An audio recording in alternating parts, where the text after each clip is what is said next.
Hey everyone, welcome back to my channel. Today I will show you how to use an SSD with the iPhone 15 Pro and Pro Max. We will talk about the recommendation, what kind of cable and connector I use for my setup, and some advantage to use an SSD with your iPhone. This video is packed with tips and tricks you need to know. So let's dive right in. First off, why use an SSD with your iPhone? You want to use an external SSD with your iPhone to maximize storage, capacity, and speed, especially if you're shooting a log or aiming for that crisp 60 frames per second footage. Log files are huge and it's a lot faster to transfer them with an SSD. Also, if you want to shoot your video at 60 frames per second with the Apple Camera app, you need to have an SSD connected to your iPhone. I have the SSD connected, we are at 60 frames per second, and we are in ProRes block. But if you are using the free BlackMagic camera app, you won't need an SSD to shoot at 60 frames per second. And also you have more choice for the recording codec and color space. Also, when you record on an SSD, it's a lot faster to transfer the file onto your computer for editing. You just have to connect the drive to your computer and voila. If you want, you can start editing directly on the SSD or copy the video on your computer. Personally, I prefer to copy it to my computer and create a second copy on another drive as a backup. In summary, using an SSD with the iPhone 15 Pro and Pro Max enhances the overall user experience by providing fast, reliable, and flexible storage solutions, particularly beneficial for power users and professionals who handle large amounts of data. Oh, before I forget, it will be appreciated if you subscribe, like, and write a comment. Now, if you want to buy an SSD for your iPhone, the first thing you should check is the compatibility with your iPhone. There is different brands on the market. Personally, I use the Crucial X10 because it's very small and also very fast. Ensure the SSD you choose has compatible connectivity, either directly or through an adapter, because the iPhone uses USB-C.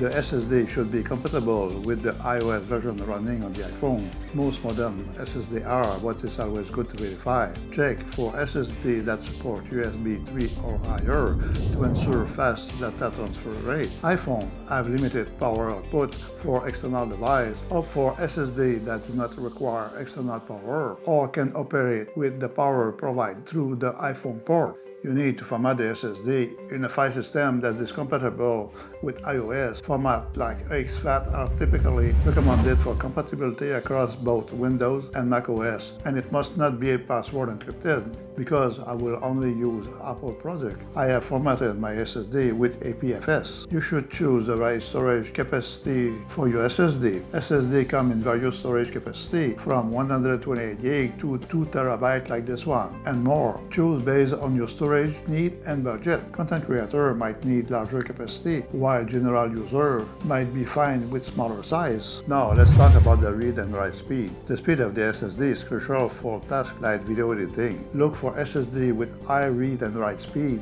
to ensure efficient data transfer. Note that the iPhone port speed might limit the maximum speed of the SSD, but when you transfer the file on your computer or for video editing, you will appreciate the high speed. You should opt for reputable brand known for their reliability and customer support. Brands like Samsung, SanDisk, and Crucial are well regarded in the SSD market.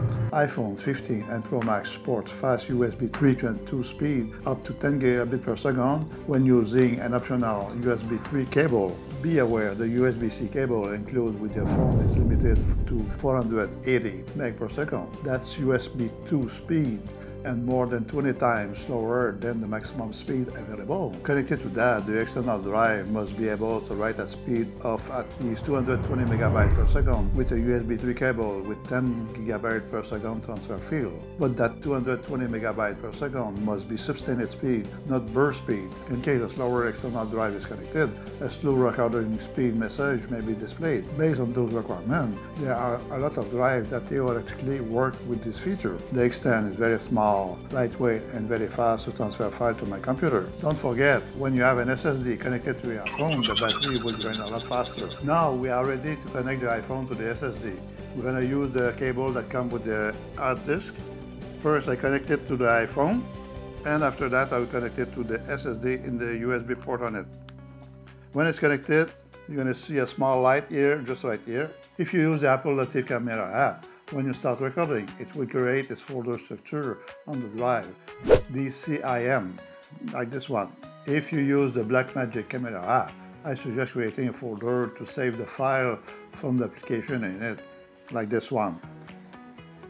Me, I create a BD camera, like a BlackMagic camera. If I just want to connect the SSD on the iPhone, I will use first a 180-degree USB-C adapter, male to female. It supports 20 gig of speed transfer.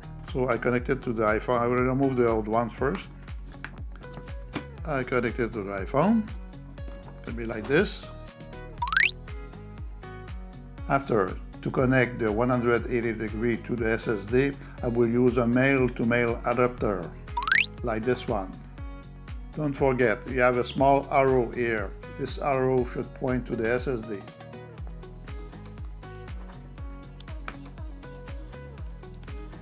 Et voilà. To hold everything in place, I use a power bank clamp holder from Amarcock. It's the right size and it gives a feeling of an handle. I just have to connect it like this. That's it. This gives you a nice handle to hold the phone. It's steady and hold well in place, and it is doing a good job. With this setup, I can still put the iPhone in my pocket. That's it. In my pocket, ready to start filming. When I want to use my OM gimbal, I switch the above USB connector to a cable USB-C to USB-C with a 90 degrees connector. First, I connect the 90 degrees on my iPhone. After that, I place the iPhone on the gimbal. Okay. I connect the SSD to the cable, like this. And now I try to place the cable to be not in the way of the gimbal, like this.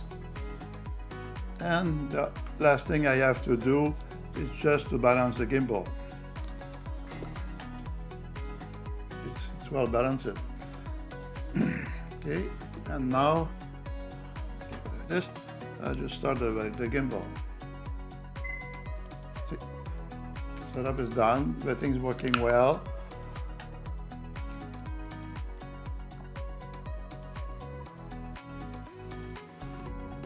Don't forget, not all the phone gimbal can support this setup because it could be a little bit too heavy for it. To help you, you will find a link of this ATM in the description. Now I have a few tips for you. First, use good quality cable and adapter to avoid connection problem. Keep your iPhone charged. Some SSD can use a lot of power. Don't forget to regularly clean up unnecessary files from both your iPhone and SSD. Overloading the storage can slow down performance. Some SSD may require more power.